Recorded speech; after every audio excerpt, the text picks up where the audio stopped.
un petit message de soutien à toutes les personnes qui sont éprouvées, qui ont leur cœur un petit peu serré, que ce soit une épreuve qui est due à la maladie ou bien, subhanallah, tout simplement pour des personnes qui ont des angoisses. Alors il faut fuir vers Allah Azza wa Jal.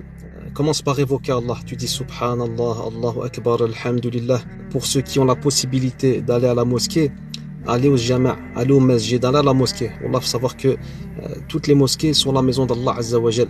C'est très important de s'y rendre. Il faut savoir que quand on va au masjid, quand on se rend à la mosquée, il se passe quelque chose de l'ordre de l'invisible. Allah Azza wa Jal, il l'installe en nous, subhanallah, il apaise notre cœur.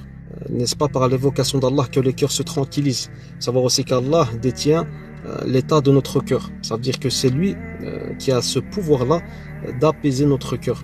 Ok, donc quand on se sent pas bien, il faut fuir vers Rabbi. Peu importe le problème, si c'est dû à, je sais pas moi, un divorce, si c'est dû à une maladie physique, si c'est dû à un gros problème qu'on a dans notre vie, etc. Il faut fuir vers Allah. Wallah, faisons nos prières à l'heure, surtout celle du Fajr. Il faut savoir que dans la prière du Fajr, il y a une grande ni'ma, il y a un grand bienfait. Il n'y a qu'Allah qui détient ce pouvoir-là. Nous, on va faire les causes, d'accord, évoquer Allah, se rapprocher de Rabbi, lire le Coran et tout, et Allah, il va apaiser notre cœur instantanément. D'accord, subhanallah al-adim, je me souviens d'une fois, jamais je vais oublier, hein, c'était une période de ma vie où je me sentais mal, je passais par des épreuves très compliquées, je me sentais pas bien. Et subhanallah, je suis parti au masjid et je l'ai pas fait qu'une fois. C'est comme une expérience. Je suis parti à la mosquée avec l'intention qu'Allah il apaise mon cœur instantanément direct pour la prière du Maghrib.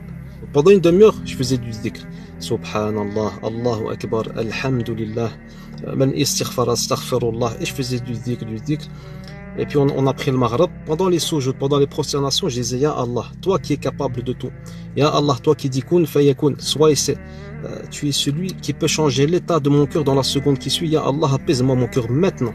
Avec certitude, savoir que quand on invoque Allah, quand on fait une dua, même quand on invoque pour son frère, par exemple, je sais pas, je vais vous dire Allah yahfdik. Je peux pas dire Allah yahfdik insha'Allah. D'accord? Je dois dire Allah yahfdik avec certitude qu'Allah va te préserver. Qu'Allah te préserve avec certitude. Donc quand on fait une dua, il faut être sûr, il faut être certain que cela va être exaucé par Allah. Comme on dit, Allah est pour nous ce qu'on pense de lui.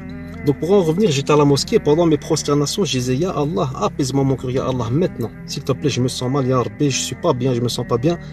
Et subhanallah, on a fini la prière. Je suis resté assis après l'avoir accompli. J'ai continué à faire du dhikr, à évoquer Allah Azza wa Jalla, subhanallah, Allahu Akbar, alhamdulillah. Je peux vous dire que quand je suis sorti de là, subhanallah, par la permission d'Allah, mon cœur était apaisé. Pourtant, le problème était toujours là, mais mon cœur il était apaisé. Wallah, il faut vraiment se rapprocher d'Allah, il faut faire les causes.